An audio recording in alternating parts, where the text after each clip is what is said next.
Bangladesh bank ने 1050 और 20 टका के नए नोट जारी किए, जिनसे देश के राष्ट्रपिता और शेख हसीना के पिता शेख मुजफ्फर रहमान की तस्वीर हटा दी गई है। नोटों पर अब हिंदू और बौद्ध मंदिरों की तस्वीरें दिखाई देंगी, जिससे देश की सांस्कृतिक विविधता को दर्शाया गया है। बैंक ने बताया कि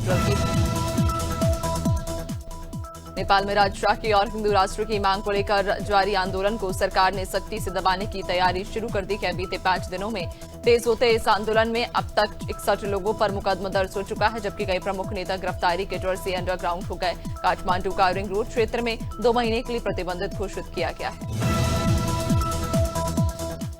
चीनी राष्ट्रपति शी जिनपिंग के करीबी और पीपल्स लिबरेशन आर्मी के पूर्व वरिष्ठ जनरल शू शिलियांग का 75 वर्ष की उम्र में निधन हो गया। वे सेंट्रल मिलिट्री कमीशन के उपाध्यक्ष रह चुके थे और शी के शुरुआती शासनकाल में सेना के प्रमुख रणनीतिकारों में गिने जाते थे। उन्होंने थल सेना के वर्चस्व को तोड़ते हुए पाकिस्तान की नदियों में पानी की भारी कमी ने किसानों को बुवाई संकट में डाल दिया है। सिंधु, झेलम और चेनाब नदियों में जल प्रवाह 21% तक घट चुका है। तरबेला बांधों में जल स्तर 50% से भी नीचे चला गया। सिंधु जल नदी प्रणाली प्राधिकरण के अनुसार 2 जून 2025 को पंजाब में कुल पानी की उपलब्धता 1,28,000 रुपए। तुर्की के इस्तांबुल में रूस और यूक्रेन के बीच दूसरे दौर की शांति वार्ता सिर्फ 1 घंटे में समाप्त हो गई, लेकिन इसमें कुछ अहम सहमतियां बनी।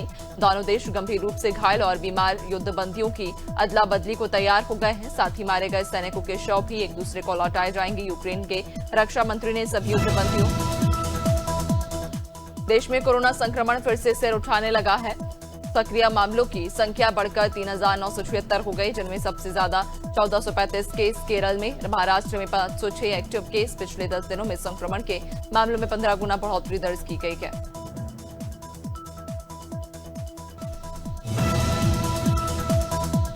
असम और मेघालय के बीच लंबे समय से जारी सीमा विवाद को सुलझाने की दिशा में बड़ा कदम उठाया गया। दोनों राज्यों ने मिलकर फैसला किया कि 15 अगस्त तक 5 विवादित इलाकों में बॉर्डर पिलर लगाए जाएंगे। ये निर्णय उन 6 इलाकों में से जिन्हें लेकर मार्च 2022 में आपसी समझौता हुआ था। कुल 12 विवादित क्षेत्रों में ये पहले चरण के हिस्से हैं। कांग्रेस नेता सलमान खुर्शीद ने एक सोशल मीडिया पोस्ट में सवाल उठाया, क्या देशभक्त होना इतना मुश्किल है? उन्होंने लिखा कि जब भारत आतंकवाद के खिलाफ वैश्विक संदेश देने में जुटा है, तब देश के भीतर लोग राजनीतिक वफादारी का मूल्यांकन कर रहे हैं। जो बेहद दुखद उनके इस बयान ने सियासी हलचल बढ़ा दी है।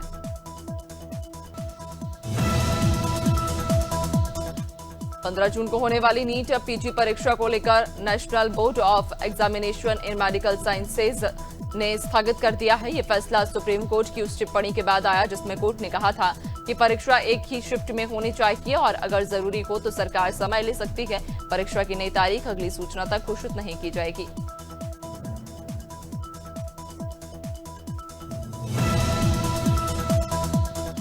भारत की राष्ट्रीय भाषा एकता और विविधता में है, ऐसा बयान डीएमके सांसद कनिमोझी ने स्पेन के मैड्रिड में दिया। उन्होंने कहा कि भारत का ऑल पार्टी डेलीगेशन यही संदेश दुनिया तक पहुंचाने के लिए वहां आया। भारतीय समुदाय से बात करते हुए कनिमोझी ने बताया कि एकता और विविधता भारत की सबसे बड़ी ताकत और इसे की राष्ट्रीय भाषा माना जाना चाहिए।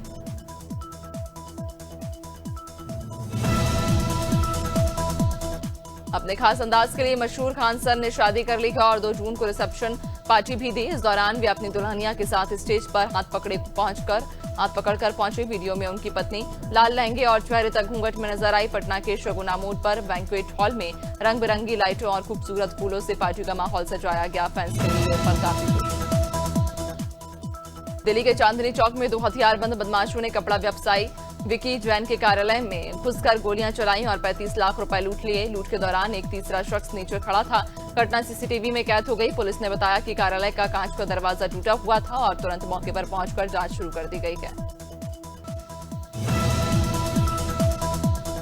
उत्तर प्रदेश के हरदोई में कांग्रेस के आह्वान पर संविधान बचाओ सम्मेलन गांधी मैदान में आयोजित हुआ। जिलाध्यक्ष विक्रम पांडे ने कहा कि वर्तमान बीजेपी सरकार संविधान और बाबा साहब भीमराव अम्बेडकर के विरोध में राहुल गांधी के नेतृत्व में कांग्रेस ने जातिगत जनगणना की मांग की ताकि लोगों को संविधान के अनुसार अधिकार मिल सके।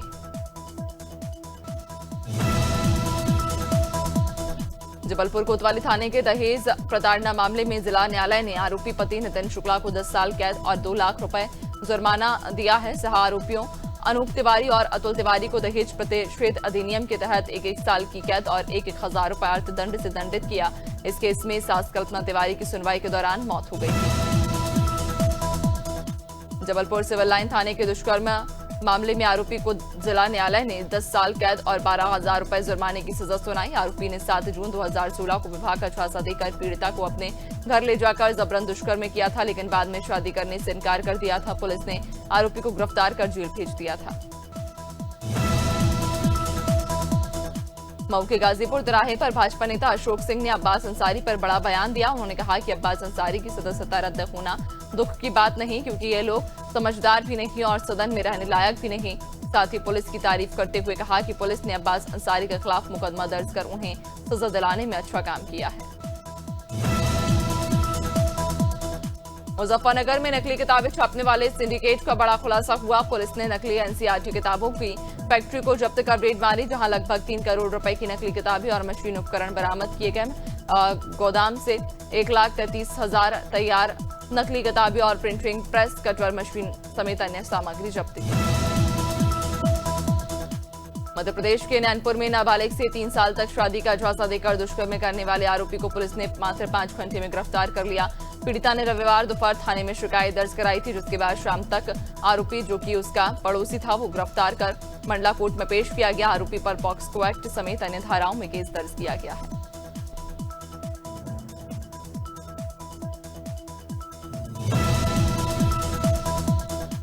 धर्मेंद्र मेहरा ने रिपोर्ट दी थी कि 22 मार्च को उनकी बाइक ठेकेदार ओम प्रकाश मेहरा के घर के आंगन में खड़ी थी, लेकिन रात को मोटरसाइकिल गायब थी। ओम प्रकाश ने भी इसकी जानकारी नहीं दी। पुलिस ने मामले को गंभीरता से लिया और निरीक्षक राजेश कहारे के नेतृत्व में टीम बनाई। मुखबिर की सूचना पर आरोपी को भोपाल रोड विजयसन वेयर हाउस के पास से गिरफ्तार कर लिया।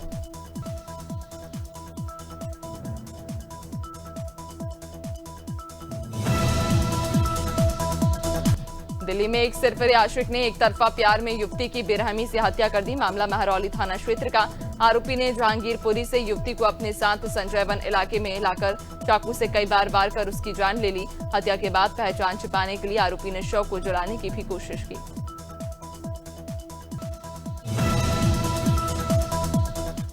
जबलपुर के भेड़ाघाट क्षेत्र में आपसी रंजिश में हुए हमले के मामले में 4 आरोपियों को जिला न्यायालय ने दोषी करार दिया। न्यायिक दंडाधिकारी प्रथम श्रेणी ने गंभीर मामला मानते हुए दोषी सत्यम, शुभम, दिलीप और छोटेलाल को 1-1 साल की सजा सुनाई है। साथ ही दोषियों पर 1,000 रुपए का जुर्माना भी लगाया है। श्री राम जन्मभूमि मंदिर में राम दरबार की प्राण प्रतिष्ठा से पहले मंदिर का स्वर्णिम शिखर स्थापित कर दिया गया, जो भूतल से 161 फीट ऊंचा। इसकी भव्यता श्रद्धालुओं को अलौकिक अनुभव दे रही। अयोध्या में 5 जून तक चलने वाले 2 दिवसीय समारोह के दौरान पहले तल पर राम दरबार स्थापित किया जाएगा।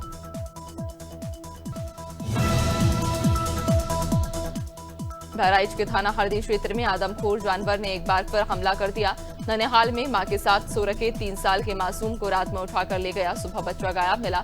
तलाश के बाद पास के गन्ने के खेत में उसका शत-विशत शव बरामद हुआ। ग्रामीणों ने भेड़िया होने की आशंका जताई है। इलाके में अब तक आदमखोर हमलों में 10 बच्चों की जान जा चुकी है। बैतूल के जिला अस्पताल में उस वक्त अफरा तफरी मच गई जब एक मरीज के साथ उसके परिजन बोरी में जिंदा कोबरा सांप लेकर पहुंच गए। कोलगांव के युवक सुखलाल को कोबरा ने डस लिया था। पहले देसी इलाज किया, फिर हालत बिगड़ने पर एम्बुलेंस से अस्पताल लाया गया। चौंकाने वाली बात यह रखी कि परिजन सांप को भी पकड़ लाए ताकि डॉक्टर उसे देखकर बेहतर इलाज कर सके। गोवर्धन के महमदपुर बाईपास पर ट्रैवलर और कार में भिड़ंत हो गई, जिसमें करीब 14 लोग गंभीर रूप से घायल हो गए। घायलों को तत्काल सामुदायिक स्वास्थ्य केंद्र लाया गया, जहां से 3 को जिला अस्पताल रेफर कर दिया। वहीं उप जिलाधिकारी और तहसीलदार ने अस्पताल पहुंचकर घायलों से जानकारी ली और बताया कि सभी घायल खतरे से बाहर हैं। पन्ना के छतेनी गांव में डकैतों ने एक 60 वर्षीय बुजुर्ग राम अवतार पाल का अपहरण कर जंगल में ले जाकर सनसनी फैला दी। बुजुर्ग किसी तरह उनके चंगुल से भागकर ब्रजपुर थाने पहुंचे। पुलिस ने तत्काल सर्च ऑपरेशन शुरू कर दिया। इस घटना के बाद ग्रामीणों में दहशत का माहौल है। एडिशनल एसपी ने बताया कि जांच जारी और आरोपियों पर जल्द कार्रवाई होगी। पन्ना टाइगर रिजर्व में बाघिन और हिरणों के झुंड को एक साथ घाट पर पानी पीते देख पर्यटक रोमांचित हो उठे। ये दृश्य आम नहीं था, क्योंकि सामान्यतः बाघ की उपस्थिति में हिरण भाग जाते हैं, लेकिन यहाँ दोनों शांतिपूर्वक पानी पीते दिखे, जिससे वन्य जीवों के बीच दुर्लभ सामंजस्य झलका। ये अद्भुत पल मोबाइल में कैद हुआ और सोशल मीडिया पर वायरल हो गया। शेयर बाजार में आज सेंसेक्स 150 अंक गिरकर 81,200 के स्तर पर खुला, जबकि निफ्टी में 30 अंकों की गिरावट देखी गई और ये 24,700 के स्तर पर खुला। सुबह के समय बाजार 300 अंक से अधिक की तेजी के साथ खुला था। बैंकिंग शेयरों में गिरावट आई, वहीं मेटल इंडेक्स में 0.50% की तेजी रही है। सोने के दाम में 2 जून को 1325 रुपए की बढ़ोतरी हुई और कीमत 96,680 प्रति 10 ग्राम पर पहुंच गई। India Boolean and jeweller association के मुताबिक सोना इस साल का अब तक 20,518 रुपए महंगा हो चुका है। चांदी के दाम भी 303 बढ़कर 97,761 प्रति किलो पर पहुंच गए। हाल ही में सोने ने 21 अप्रैल को 99,000 और चांदी ने 1 लाख का रिकॉर्ड दर्ज हुआ था।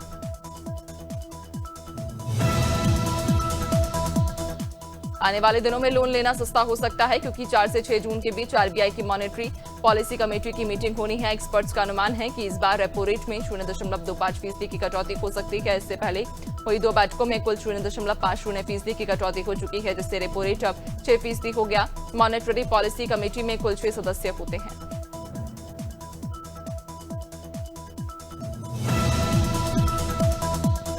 टेस्ला के सीईओ एलॉन मस्क के पिता एलॉन मस्क हाल ही में भारत आए हैं। उन्होंने कहा कि पीएम मोदी और एलॉन मस्क के बीच अच्छी केमिस्ट्री है, जो दोनों के लिए लाभदायक होगी। एलॉन ने बताया कि मोदी को भारत के हित में ध्यान में रखने हैं। उन्होंने उम्मीद जताई कि दोनों मिलकर ऐसा रास्ता निकालेंगे जिससे टेस्ला और भारत दोनों को फायदा होगा।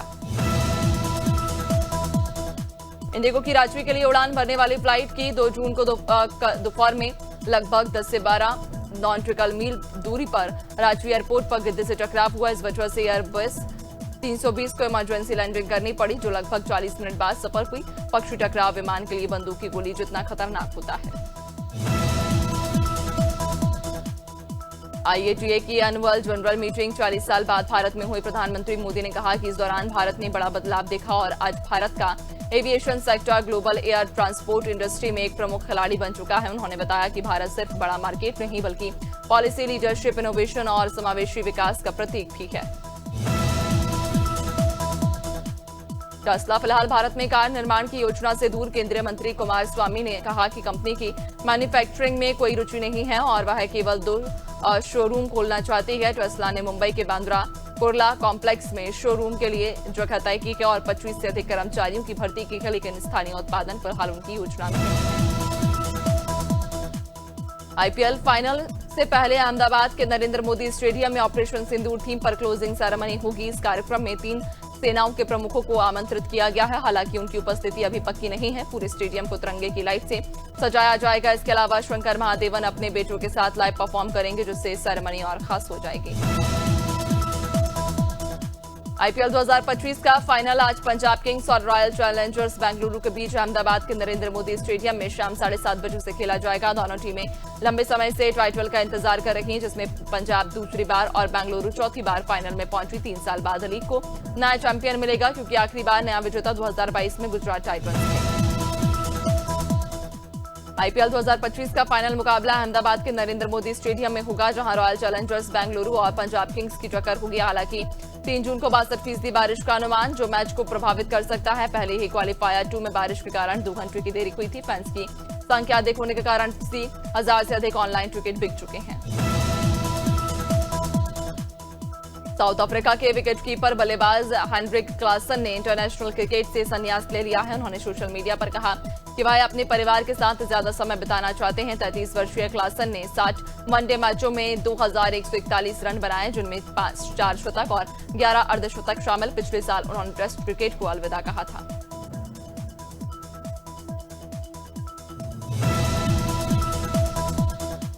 बेंगलुरु के MG रोड पर स्थित विराट कोहली के 18 कम्यून पब पर स्मोकिंग जोन न होने के कारण कार्रवाई की गई। पुलिस ने कोर्ट PA एक्ट के तहत मैनेजर और स्टाफ के खिलाफ FIR दर्ज की है। इस एक्ट के अनुसार सार्वजनिक जगहों पर अलग स्मोकिंग जोन होना जरूरी है। पिछले साल भी इस पब के देर रात खोलने पर केस दर्ज किया गया था।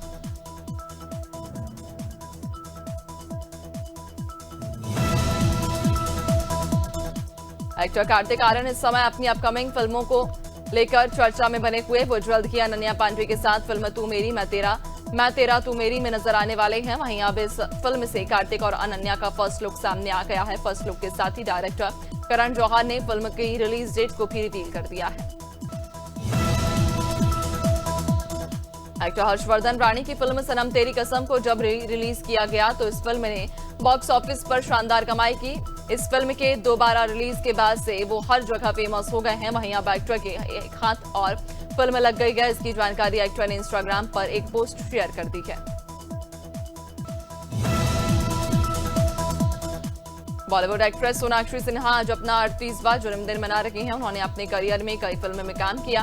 अपनी बेटी के जन्मदिन पर एक्टर शत्रुघ्न सिन्हा ने एक इमोशनल पोस्ट शेयर किया। पोस्ट में प्यारा सा मैसेज के साथ एक्टर ने सोनाक्षी सिन्हा के बचपन की फोटोज भी शेयर की हैं।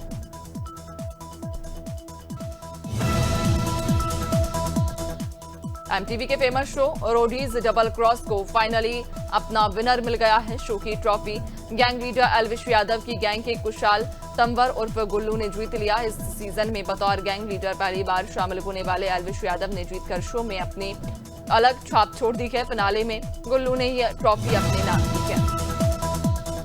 थाईलैंड की 21 साल की ओपल सुजाता चुवांगश्री मिस वर्ल्ड 2025 बन गई। 31 मई 2025 को हैदराबाद में मिस वर्ल्ड 2025 का ग्रैंड फिनाले देर रात हुआ। इसमें थाईलैंड की ओपल सुजाता चुवांगश्री ने सभी को पीछे छोड़कर विश्व सुंदरी का खिताब अपने नाम किया। सुजाता ने कहा कि उन्होंने बॉलीवुड फिल्में काफी पसंद हैं और अगर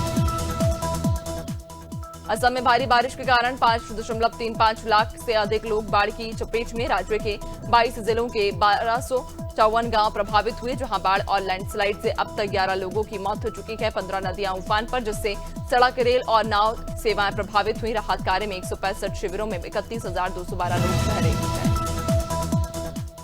राजस्थान में 4 दिन तक बारिश का सिलसिला जारी रहने की संभावना। वेस्टर्न डिस्टर्बेंस सक्रिय होने से मंगलवार को 21 जिलों में ऑरेंज अलर्ट और 10 जिलों में येलो अलर्ट जारी किया गया। सोमवार को जयपुर में आंधी के कारण एक फार्म हाउस की दीवार गिर गई, जिससे एक महिला की मौत हो गई है। बीकानेर, चूरू, हनुमानगढ़, भरतपुर, झुंझुनू और श्रीगंगानगर में भी बारिश हुई, जिससे कई जगह सड़कों पर पानी भर गया। मध्य प्रदेश में आंधी बारिश का दौर लगातार जारी और जून में भी कई जिलों में भारी बारिश हो सकती है। मौसम विभाग ने ग्वालियर, चंबल के 8 जिलों में आंधी की रफ्तार 40 से 60 किलोमीटर प्रति घंटे तक रहने की चेतावनी दी। साथ ही भोपाल, इंदौर, उज्जैन और रतलाम, धार समेत 38 जिलों में भी आंधी बारिश का अलर्ट। मंगलवार को भी प्रदेश में कई हिस्सों में मौसम खराब रहने की संभावना। बिहार में सोमवार रात तेज आंधी बारिश का कहर देखने को मिला, जिससे सीवान में दीवार और पेड़ गिरने से 7 लोगों की मौत हो गई, जिनमें 3 महिलाएं शामिल। मंगलवार को 6 जिलों में भारी बारिश का अलर्ट जारी किया गया, जबकि पटना समेत अन्य जिलों में हल्की से मध्यम बारिश और तेज हवा की संभावना। मौसम विभाग ने सतर्क रहने को कहा है।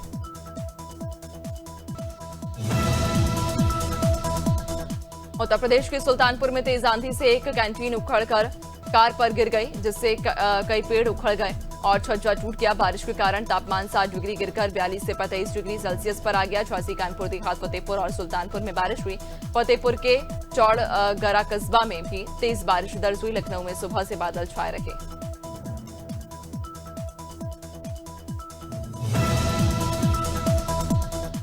हरियाणा के 5 जिलों सिरसा, फतेहाबाद, हिसार, भिवानी और चरखी दादरी में बारिश और तूफान का ऑरेंज अलर्ट जारी किया गया। प्रदेश के 17 अन्य जिलों में येलो अलर्ट के तहत बूंदाबांदी होने की संभावना। पूरे दिन बादल छाए रहेंगे। मौसम विभाग ने तेज बारिश और 60 किलोमीटर प्रति घंटे की रफ्तार से आंधी चलने की संभावना जताई है।